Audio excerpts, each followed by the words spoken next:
Today, I'm honored to have Samit Ghosh, who I have the privilege of calling a friend.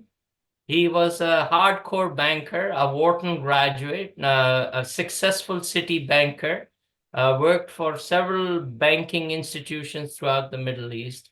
And at the age of 55, the tender age of 55, he started Ujjivan, which is a very successful, now rated as the best small bank. And I remember, Sumit, also that you were one of the best employer award as well. So he brought Right. from banking the learnings he had done and really refined the operational aspects of banking and created one of the leading institution in India. So welcome, Shamit. It's a pleasure Thank to you, have you Asad. here today.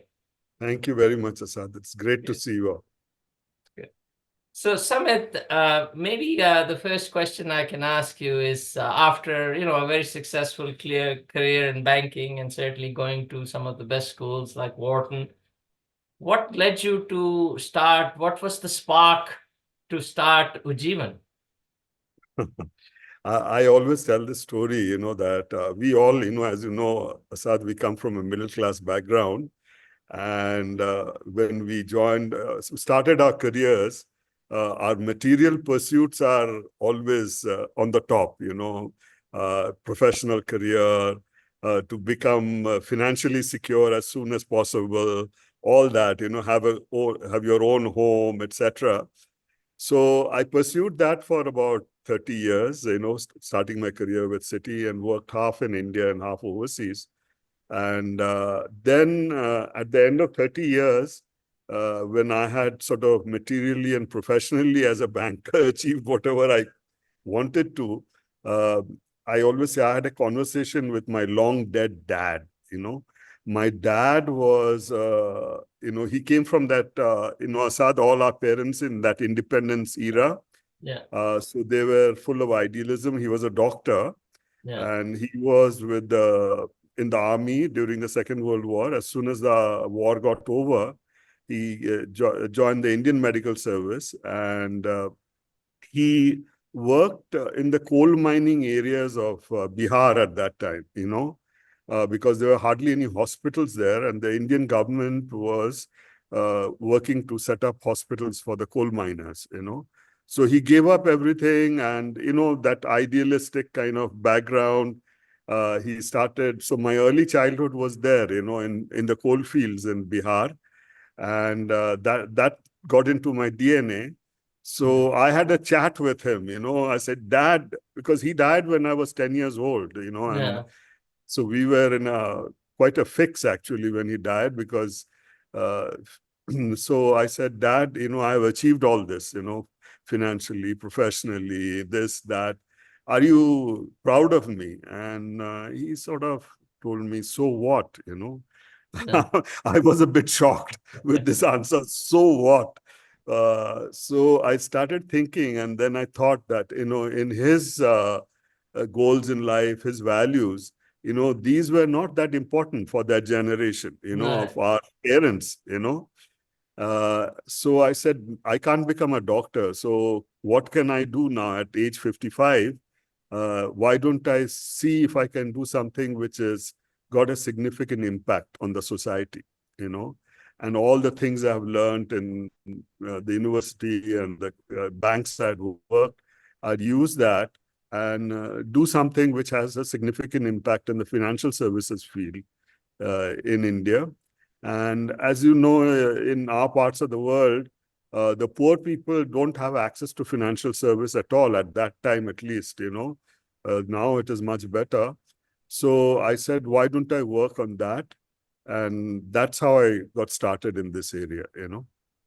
great. So it was ultimately your subconscious through your father that, and his Right, idealistic view that led you to think about an right, opportunity right. you're seeing in the field. Yeah, Well, how were yeah. you introduced to microfinance, if I may ask?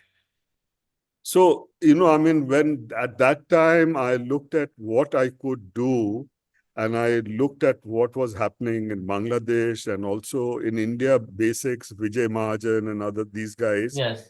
already started, the microfinance area. And that sort of, I got curious. And then I went and spent some time in Bangladesh, in Dhaka, under one of their programs where I spent a couple of weeks in Grameen Bank. And I also went to the villages, etc., saw how they worked. I did the same thing with basics. And I said, well, this seems to be something unique. And what I found at that time, Asad, is that the front end was very unique. The front end of microfinance was very unique and very special and was very effective. But the back end was archaic, in terms of technology, in terms of disciplines and risk management, service quality, whatever, the whole attitude to looking at customers, not as customers, but as beneficiaries, as if we are a Yeah. patronizing kind of this thing. So I said, why don't I develop a model using technology, the retail banking technology and the disciplines where the back end is modern retail banking, the front end is microfinance, and Mm. that's the model we developed, and that enabled us to be very successful. And that was followed, of course, by a lot of other institutions in India. And it helped us to scale up also very fast. Right. And are you So, still, as you said, I also brought in some, HR aspects. yeah, One was that I felt that all the employees should have the benefit of wealth creation. So we had ESOPs for everyone. In the corporate life, we were miserable with all these titles. We are always fighting for titles: yeah, assistant vice president, this yeah. vice president, that vice president, president. So I started something where nobody would have titles other than functional titles, I mean, whatever jobs they were doing. Yeah, So yeah, our visiting cards had no titles. So, I mean, right, we did many things which made us a great place to work in India. But yeah, those two couple of things are, from the corporate world, and especially coming from Citibank, where, yeah, uh, internal competitiveness goes to the extreme. We try to eliminate that. All the bad stuff we try to eliminate, but take the good stuff also. right, So right. that's how But we build this. you were, sort of breaking the norms that through your Right, work, right? I mean, that's why you got recognized right, in terms of, not having titles or having a ESOP program, which I don't think in any of the microfinance right, institution at that time were doing so. right. And so are you still in Ujjivan, or are you sort of more on the So, board? when the bank was formed, the original company became the holding company, and I'm the chairman of the holding company. Right. But I originally was not on the board, Asad. But what happened during COVID, first of all, I had to retire when I was 70. Now I'm almost going to be 75. Yeah. So I retired from the bank, and I was part of the holding company. But then COVID came, and then unfortunately, and this is one of the lessons one of the mistakes or lessons I have learned is, we don't do proper succession planning, Yeah. when build organizations. And when we chose someone, we made a mistake. The Yeah. person did not have sufficient experience and could not handle the crisis, the COVID crisis. So Yeah. I had to go back to the board. I rejoined the board of the Yeah. bank, and I'm still with the bank board as a director, but Yeah. I'm on the holding company as the chairman. Yeah. And the holding company is now going to reverse merge into the bank. So the holding company is going to disappear, but I will remain on the bank board till the financial year end. Great. So at 55, you start, which is, you're getting there, still young, but 55 is not a tender age. You started Ujjivan. Tell me about some of the challenges, keeping in mind some of the audience that are looking at, sort of doing good things in their life. Yeah. Tell us So what challenges you faced, and yeah, I mean, and how you there are overcome obvious them. challenges, but when people ask me what is the most difficult thing I have done for Ujjivan is the raising the first initial capital. Yeah. any startup organization, I think for a founder, raising that initial capital was a challenge, And it took me a year to call my friends and colleagues and all that. It was, as you probably understand, a heavily ego bruising kind of exercise, You get so many rejects, Yeah. so you say all the ego you have built up during your corporate career sort of goes down the flush. Yeah. So that was difficult. But the big thing happened was one of the first impact investing companies to fund microfinance in India started at the same time, called Bellwether, Yeah. and they invested in us, and that completed our first round of funding. Yeah. So that was the most difficult part, I would think, the Right. initial fundraising, especially coming, I mean, anyone who does a startup and who's a founder, that is the most challenging part. But let me tell you, rest of last 20 years, I've not had to bother about raising capital. Even in the two IPOs we did, we had record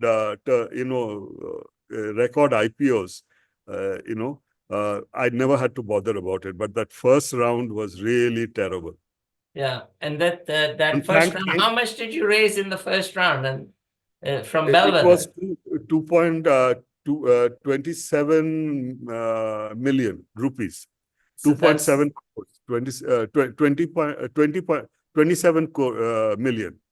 So that is, in terms of dollars, you divide it by 8 or 80 or whatever it is. yeah. So at that time it was what, a couple of $1 million? Yeah. I mean, less than a couple of $1 million. Yeah. Wow, okay. So that's amazing. And I think kudos to Bob Putillo. Really, he's left his mark. He's a friend, and also I really he's really a true out there entrepreneur doing very different things like you. So in this process of you said that's incredible that your only challenge was in the first time and not in the second and the third because of your reputation and what you must have done with Ujjivan. So in terms of when you look at people starting out and doing this, uh, you know, based on your success, what were those elements that you felt didn't create the challenges of raising the second and the third round of capital? What demonstrated? How did the investor? What did you work on to ensure that investors were convinced of your abilities and the things that you had done with less than $2 million?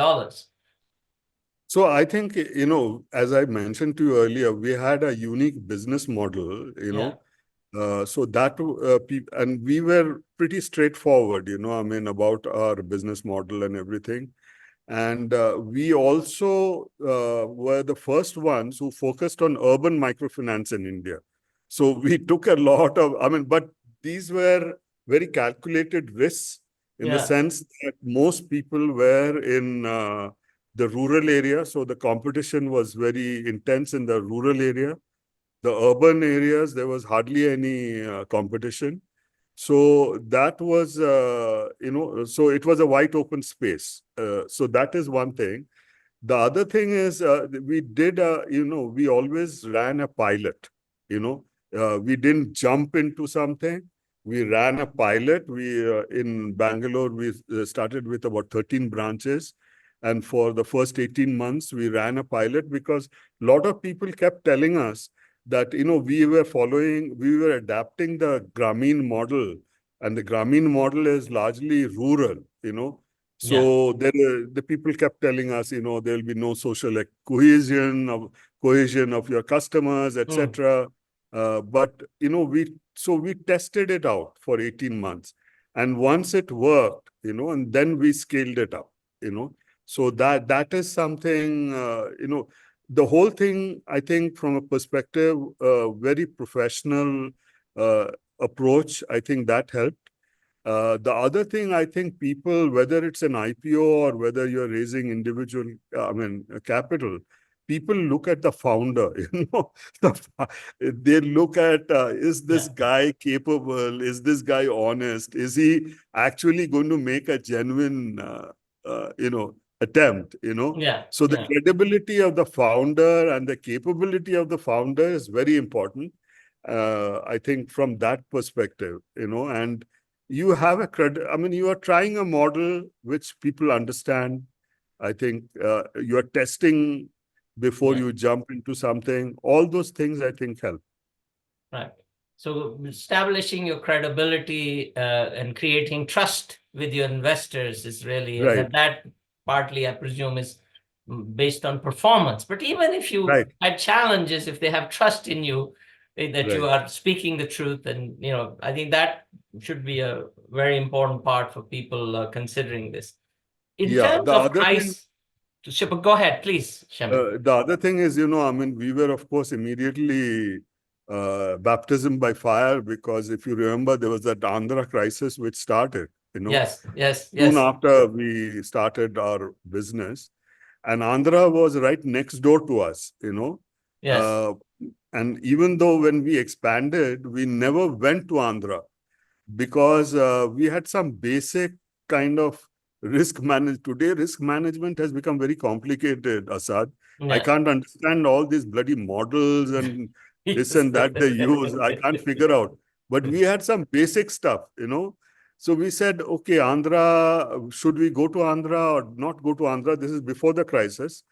First of all, see how competitive it is. It was very competitive to get into that market. And it was like a California gold rush, People were running helter-skelter, trying to do business without any real this thing. So we didn't go to Andhra, and so those kinds of risk management approaches, Common which are very sense, common really. sense, Yeah, really was appreciated by yeah. our investors. Thoughtfulness, common sense. Yeah. So the 2010 crisis, right, in India, Yeah. uh, that you were able to sort of deal with, and because that was a big crisis in microfinance where you had Right.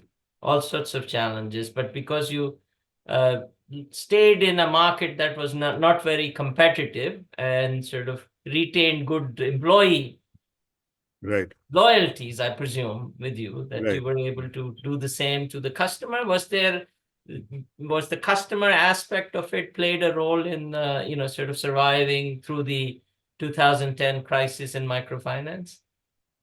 So, Asad, I mean, having worked for Citibank, we were very adept to handling crises. We were crisis managers. Yeah, So we knew what to do, and we immediately adopted some, even though we were not in Andhra and we didn't have a problem, but our funding largely came from banks, right? yeah, So the banks turn off the tap very easily. yeah, Uh, so what we did was we stopped acquiring new customers at that time, but we continued to service our existing customers. We made sure that all our debt payments, all our landlords and everything, salaries were paid on time. We had a rule that regardless of what happens, first thing is you pay the salary to all employees. yeah, Because right, that creates, when you don't pay a salary on time, etc., it creates a lot of insecurity among the staff and everything. yeah, Similarly for our landlords, similarly for all our banks and others who were lenders to us. So we made sure that we ran a very tight ship. We didn't grow our business at that time, just serviced our existing customers. But, all our dues were paid on time, and that helped us a lot. yeah, And we kept our ears to the ground, I mean, and we always managed it, yeah, because this business, your ears have to be, I mean, you have to be very close to the ground.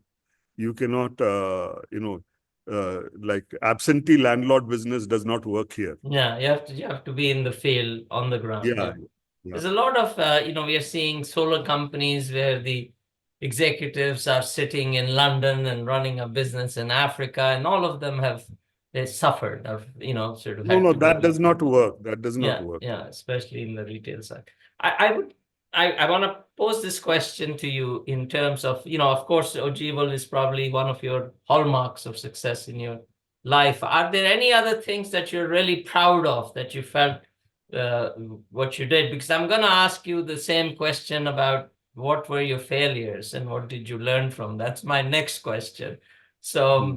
maybe you can think about that and say if there is any other So the thing you failure, did. Asad, tackle that first. Yeah, I think the biggest failure I had was not managing the succession planning of Ujjivan. yeah, And I think in every organization, and you should build a succession planning at least from the middle level upwards, yeah, especially when you have such a high turnover of staff and management these days, you yes, know, yes, building that thing, not just for the top, the CEO level, but from the middle level upwards, at least, you should have a succession planning system in place, yeah, you know. And I think that is one of my biggest mistakes I made, yeah. which almost led for for Ujjivan to go down the tube during Oh, this COVID wow. crisis. Yeah. But that is, I think, the biggest lessons I have had. So how So would you have done things differently? What would you think would be a good succession? Because you chose a leader, right? I'm sure that had your consent. What would you right, have right, done differently, or absolutely. what can people learn from that, you know, mistake? So I think, I mean, you have to build the leadership, if possible, as much internally from within the organization. You know, Yeah. I think a lot of very successful organizations build that succession within the organization itself. In our case, we did not, we went out and recruited someone. It is good to recruit people from outside also, but at least that person should have spent some few years with us before they took up the CEO position. So I think that is very important. Building an organization, as I said, right from, and building the succession management right from the middle level onwards. I think that kind of discipline is very, very important. And especially now where staff turnover, management turnover is very high. Yes, Uh, that's right. that kind of thing helps. And I think that will also reduce the turnover of staff and Yeah. Yeah. employees. Great. So your advice is to hire somebody within, or at least have them come in and test them out for a couple of years before you give them the realm. Right, Right? right. That's what. Ideally, you should build your succession within. But I think new blood is also necessary. Right. New ideas, new things. Otherwise, you become very, sort of Stodgy, closed right? organization. So external people should also be brought in, but at least they should have a few years with the organization before they take up a CEO role or other. This thing. So you said something very interesting, that nobody had, sort of titles, right? They were all functional, risk management, accounting, and things like that, but no AVPs and VPs. That people will find it a bit strange. How did that work? Can you sort of, so how did just people knew who were senior or not, or were there's a pay grade? How did that work, Samit? Actually, I mean, because you had functional titles, Uh, that told people, how important that job was. yeah. So if Okay. someone was a regional head of the organization, he was a regional head, right? So Right. people understood that. These titles which are there, it's more sort of uh, just more ego kind of things. Yeah. And unfortunately, people always say that, especially on sales and things like that, when you go out, you need all these fancy titles or nobody will sort of uh, give you respect. Yeah. Sure. That I don't think is true. You know, Yeah. it's all a personal ego thing, you know, and that ego booster doesn't last more than a couple of weeks. Yeah, Then they yeah. want another title, you know. So, like, you have these organizations where everyone is a managing director, you That, know, especially the investment banks, you know, yeah, everyone is a managing director. So either that's you don't know who's interesting. important, who's not important, you know. That, yeah, good. Thank you. So I think maybe we can look, sort of a little bit about the environment in general, in terms of development. Microfinance was the mothership that carried all these revolutions in terms of energy, healthcare, all these things that are happening. Uh, how do you sort of see the future? How are you, with thoughtful man, idealist at some level? How do you see? What does your vision and wisdom tell you about the future? So, Sadhu, we started as a pure microfinance and we had the Grameen model, the group lending, etc. Yeah. And then we learned from, especially Latin America, you know, microfinance institutions, the whole individual lending, etc. So we introduced individual lending to our mature group customers, etc. But you know, once we became a bank, the small finance bank, what we are, I mean, I think microfinance has evolved quite a bit in India now, and I think world over. Yeah. So today, you know, we are looking at, we have microfinance, we have also the group lending and the individual lending, but at the same time, we are also doing affordable housing, you know. So what we are now, sort of, we have transitioned to actually providing financial services to what we call the aspiring middle class in India, you know, Hmm. Hmm. not just the real bottom of the pyramid, but also the aspiring middle class as they move up. You know, and over 15, 20 years, a lot of our microfinance customers have moved up, you know, in that ladder. So things like affordable housing, which we talked about earlier, which you all are doing, is very important. That is our second most important business we run. And then the third one is micro and small business enterprises. That is another area. The fourth area is vehicle finance kind of thing. So, so our range of businesses have changed on the asset side, you know. Yeah. Yeah. On the deposit side, as we have become a bank, very frankly, we compete with every bank in India, you know, the top-notch banks, because everyone is our customer, you know. Yeah. So the high net worth customers form a very significant portion of our customer base on our deposit side. Senior citizens form a very this thing. Women form this thing, and there, you know, we have to compete with the latest technology. So digital Mm. banking, all that, mobile banking, your video banking, phone banking. So we have to offer all the different channels and the best of service to all our customers. So that's how our business has evolved actually after we became a small finance bank, you know. And we are competing with, on the asset side, we are actually working on the aspiring population, but on the deposit side, we are competing with everyone. So Okay. we have Right. to, you know, that's the way it is. Yes. One On the advantage is, Asad, is that, you know, a microfinance today has the highest net interest margin in India Yeah. among any asset products in India.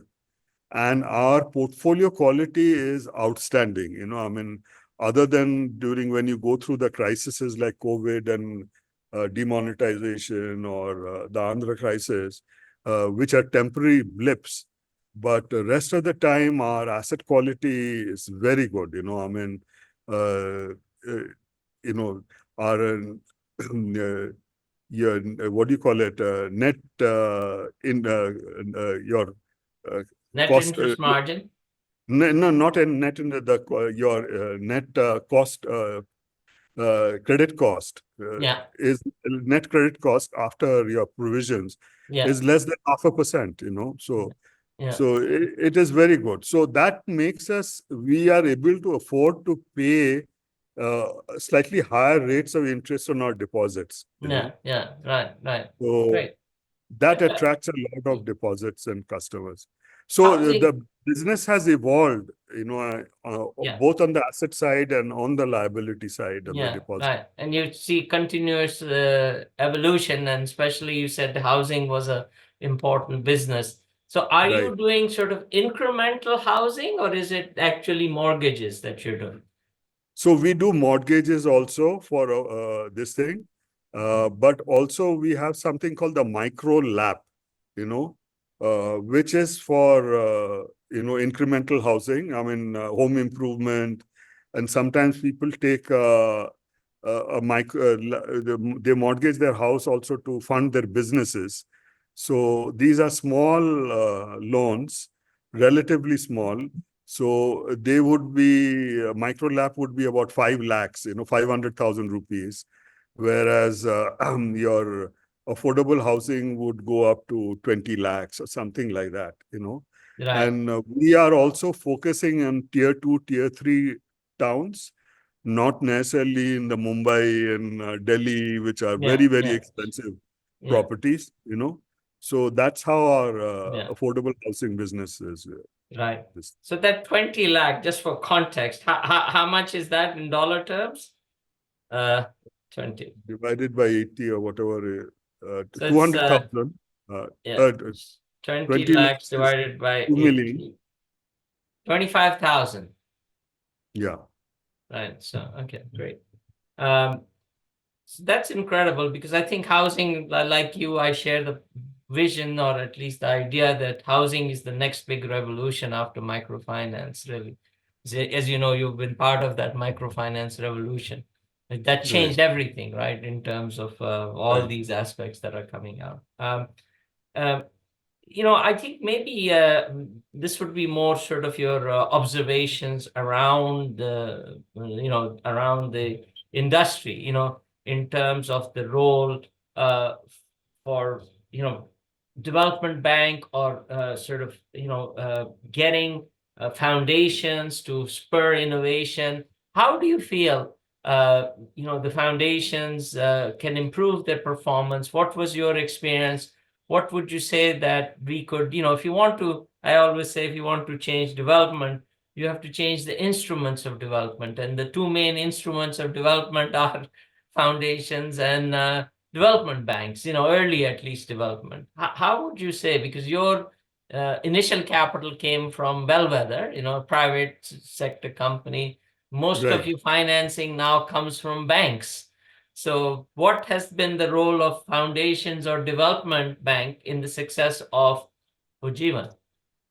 So, I mean, our first investor was Bellwether. Subsequently, Unitas came in, and then Michael and Susan Dell Foundation came in. Right. And then, since we were, Low Capital was also another one. Then when they all said you will have to do an IPO sooner or later, so why don't we get Sequoia?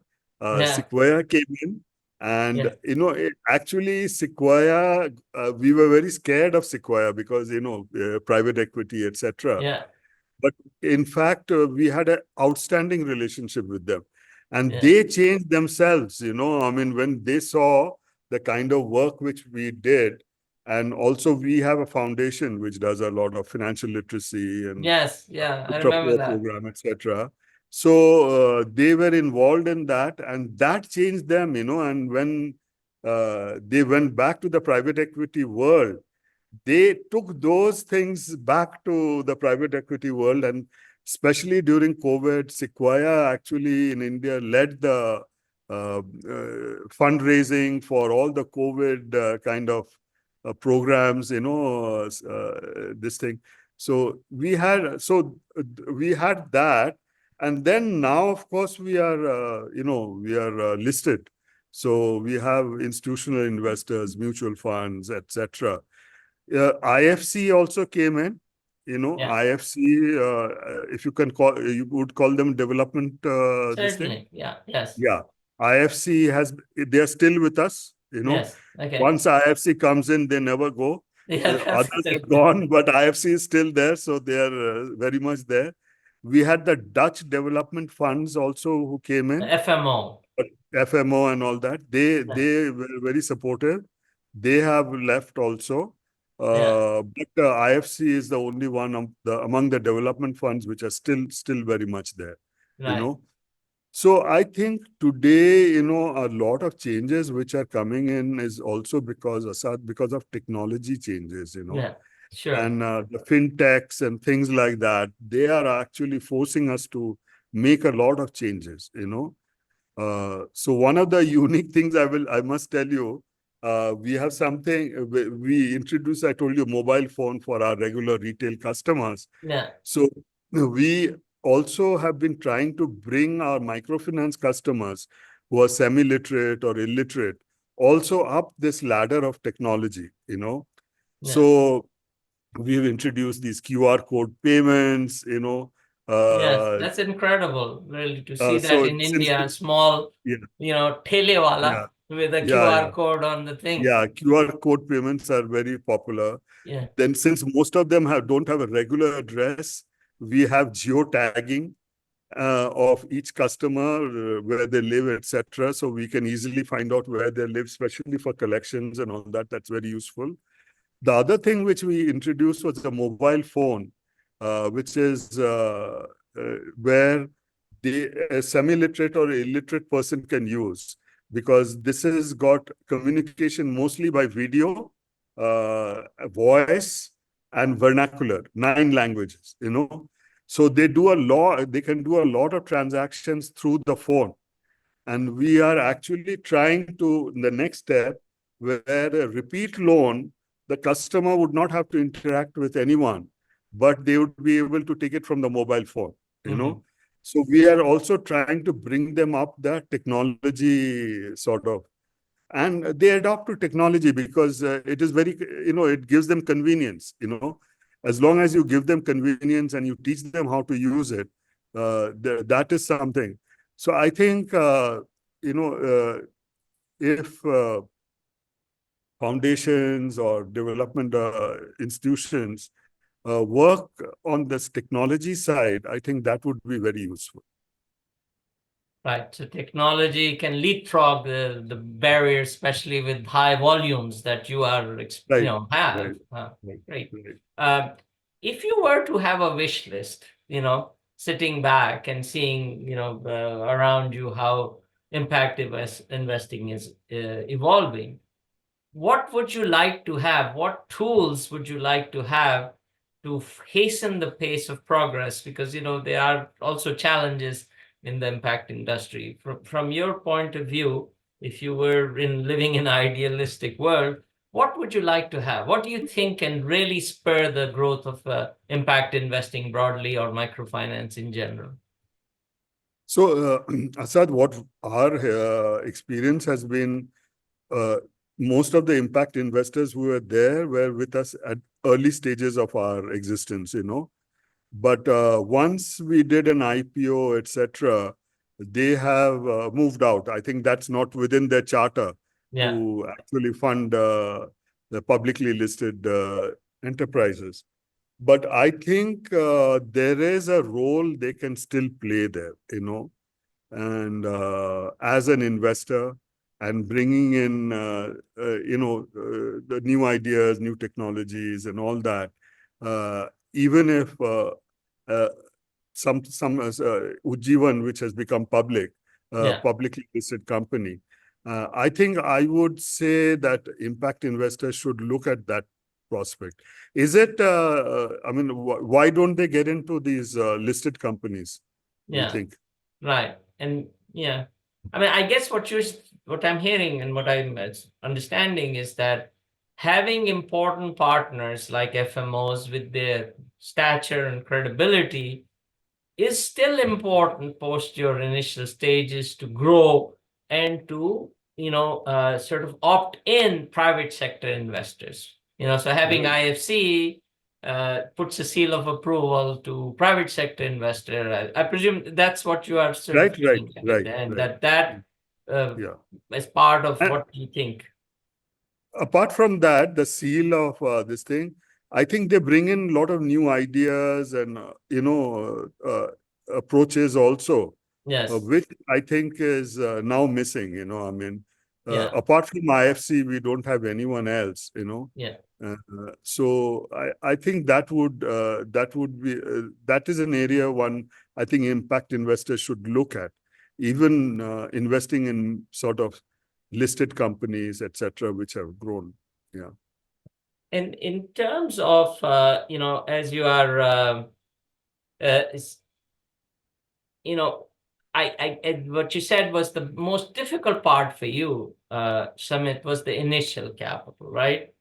And you were able to convince, Bob Patillo's effort in Bellwether, and I think uh, to spur that forward. How would you say that that role could be facilitated? How can we create tens of Ujjivans around the world, or people working in various sectors? How would you sort of say what could be done to facilitate new ideas and growth within the from the development bank and for the foundation? What role could they play in taking higher risk in seeding innovation and new entities? So you're talking about support at an incubation stage kind of Yes, thing. and sort of Yeah. that most difficult capital that you raised. Right. Right. Right.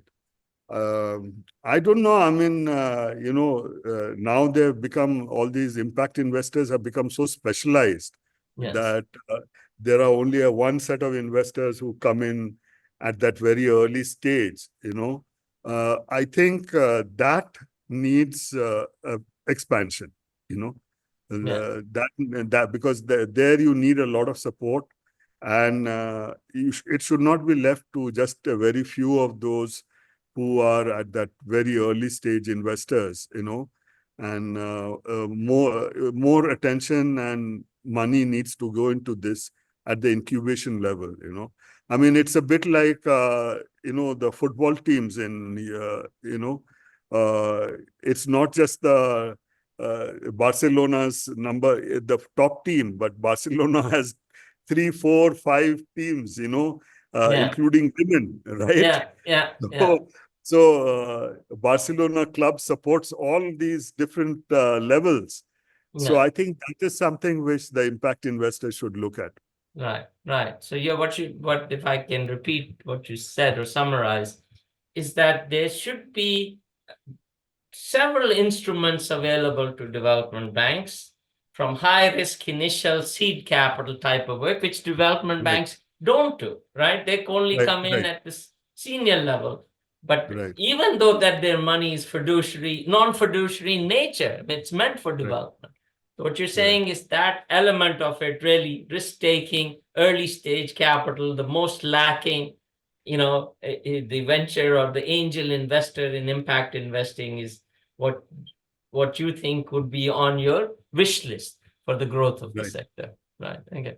Great. Now Become that's good. Barcelona. Sorry, Samir. Become Barcelona. I see you're a soccer fan, huh? No, no, I'm a cricket fan, Yeah, football fan, but yeah, yeah. all of us in the subcontinent, our first allegiance is to cricket. Yeah, that's for sure. And especially India-Pakistan games, Sumit. Yeah, yeah, yeah, yeah. Yeah. So, one more question, in the sense that Susan and Dell Foundation, right, was an earlier investor in you. You're Um, right. and maybe you can talk about, because the foundations, from my experience, they're very narrowly focused. They're resistant to funding for-profit companies because they say, why should we help them make money? And they don't see the value of leverage for the same mission, right? If they're sort of working on alleviating poverty, and through their grants, they can, do 10,000, and through effort like yours, they can do millions. Talk to me about that in your experience. I presume Susan Dell Foundation took the initiative, but others, I'm sure you have approached. How would you say that the foundations can also help in this incubation stage? What can we do? What type of you know how can we push the foundations as well to take this early risk for profit companies? How do you Right. see that rather than just NGOs? Yeah. So MSDF actually was quite a story, Um, we were their first microfinance investment in the world, Yeah, you know. And the reason why they came in was they wanted to promote urban microfinance, you know. And of course, being a foundation, they invested in us. And because we became so successful, our share prices also did very well, which was very embarrassing for them, because as a foundation, they didn't want to yeah, show too much profit man, from that. But I think the key thing is because they wanted to promote, their objective was to promote urban microfinance, and whether it is for profit or whether it is not for profit, it didn't matter, yeah, the objective is promote urban microfinance. So I think if they take that approach, that does it meet their mm, goals in terms of whatever they're doing, yeah, whether it's yeah. for profit or not for profit doesn't make a difference. I think that's the approach they need to take here. That's a very good thought. Focus on the objective, not the form Right, of how it is delivered. right, right, Right? And with right, if your objective is in an ethical manner, right? I mean, you right, clearly don't right. want to, fund things that are unethical. But that really, I think it's a good way to champion that. And uh, the last question I will ask you, and maybe is what would your advice be to younger people that are fascinated by this, have a difficult time raising money? What would your advice be to people that are struggling, or, how would you sort of advise these people that are wanting, to come into impact investing, have some good ideas, but are struggling? So I think believing in what you want to achieve is very important. I mean, that is uh, because I find a lot of startup institutions, and it has become something like most founders, they all they want to do is, uh, make money. How Yeah, do I become a billionaire, multimillionaire, and yeah, all that? If money is your objective, I don't think you should be into this. yeah, Because the objective should be something which is a goal. I mean, we had a goal that we wanted to provide financial service to the people who did not have access to financial services, and we went through a lot of hassles. I mean, all the crises we went through. yeah. You have to go through a lot of crises. I mean, but unless you believe in that goal, and unless you have that conviction yourself, it is very, very difficult, you know. And money should not be the objective, you know. It Uh, comes through your good work rather yeah, if than it, that being yeah, the I goal. mean, yeah, yeah, yeah, So that I think uh, belief in the ultimate goal and the conviction, and be ready to go through a lot of,